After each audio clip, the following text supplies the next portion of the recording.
مجھے کوئی انعام کیوں نہیں دے رہا؟ کیا میں انعام کے لیے آیا ہوں؟ مجھے کوئی مرکزی نشست پر کیوں نہیں بٹھا رہا؟ کیا میں نشست پر بیٹھنے آیا؟ ہر سوال کا جواب یہ بنیاد رکھو، کبھی بنیاد اکھڑے گی نہیں۔ بڑے بڑے منازل کے نام جان لو، اچھے اچھے تعلقات استوار کر لو، صاحب حیثیت تک رسائی لے لو، یہ بنیاد جاتی رہی ککھ نہیں رہے گا۔ یہ بنیاد ہے ہمارے اس رشتے کی، ہمارے اس گھر کی، ہمارے اس خاندان کی۔ اللہ کریم نے یہ بنیاد عطا فرمائی ہے، اللہ اس پر استقامت عطا فرمائے۔ اپنے معمولات میں دیکھو، کل جب میں بیٹھا تو کسی نئے ساتھی نے ایک سوال کیا، اس نے مجھے کہا، اللہ میرے کان میں سرگوشی کی، جواب میں اس لیے عام دے رہا ہوں چونکہ وہ تو پوشیدہ ہو گیا سرگوشی کر کے، وہ نیا ساتھی تھا، لیکن سوال اور جواب تو بالعموم ہو سکتا ہے نا جی۔ تو انہوں نے فرمایا نماز میں لذت نہیں ہے،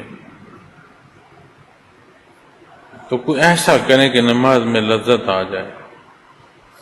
اب بنیادی فکرہ اگر اس کا جواب دیا جائے تو نماز کی نیت لذت ہے؟ تعمیل حکم ہے میاں، اللہ کا حکم ہے اس لیے پڑھنی ہے، لیکن اگر باریکیوں کو کھنگالو گے تو جو رزق کھا رہے ہو کہاں سے کھا رہے ہو؟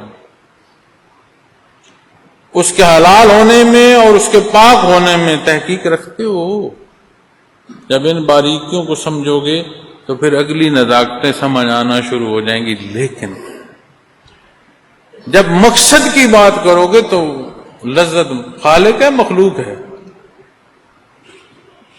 لذت خالق ہے یا مخلوق ہے؟ سالکین میں آپ سے عرض کر رہا ہوں، تو مقصود خالق ہے یا مخلوق؟ تو پھر بات رکی نہ جا کے اللہ۔ اس لیے ہمیشہ اپنی بات یہیں ابتدا کرو، یہیں اختتام کرو۔ کوئی سوال اس کیفی شعبے کا میں نے نہیں دیکھا ایسا ہو جو ہم کہیں آج نیا کوئی سوال آ گیا، اور کوئی سوال ایسا نہیں ہے جس کے جواب میں کوئی ذرے کی تشنگی ہو۔ سنو تو صحیح، پڑھو تو صحیح، چیزیں میسر ہیں، لیکن معزز سامعین کرام، سننے اور پڑھنے کی ضرورتیں ختم ہو جاتی ہیں، کیونکہ یہ کیفیت حاصل عمل سے ہوگی۔ اپنے لطائف پر محنت کرو، اپنے مراقبات پر محنت کرو۔ یہ راسخ، حضرت بڑے حضرت رحمۃ اللہ تعالیٰ علیہ فرمایا کرتے تھے، راسخ قلب لے کر برزخ میں اترنا نصیب ہو گیا، بخشش کا سبب ہو جائے گا۔ کئی کیفی باتیں ایسی ہوتی ہیں جو بیان نہیں کی جا سکتی، کچھ باتیں عرض اس لیے کر دی جاتی ہیں کہ مقصد تربیت ہوتی ہے۔ تو ایک دفعہ برزخ کے حوالے سے گفتگو ہو رہی تھی،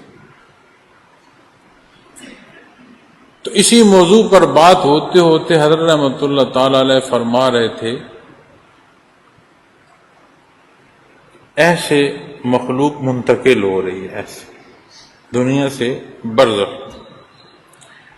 پہلے وقتوں میں کوئی گرتا تھا سزا میں، عجیب وقت میں ہم پہنچ چکے ہیں، کوئی بچ رہا ہے۔ تو اس سے مراد ذات کی بڑھائی یا کسی کی نفی نہیں ہے، اس کی حقیقت دیکھنی ہے تو اب دیکھ لو، پورا ملک سود کھا رہا۔ جس مسجد میں جس صف پر ہم سجدہ کر رہے ہیں، اس کی تعمیر میں ایک ایک شے جو آئی ہے سودی سسٹم سے آئی ہے، سودی کارخانوں سے آئی ہے۔ ہم نمازوں میں لذتیں ڈھونڈتے ہیں، ہمیں تو یہ بھی سمجھ نہیں کہ جو کھا رہے ہیں ہم تو بحث پاک صاف کی کر رہے ہیں، یہ حلال بھی ہے کہ نہیں؟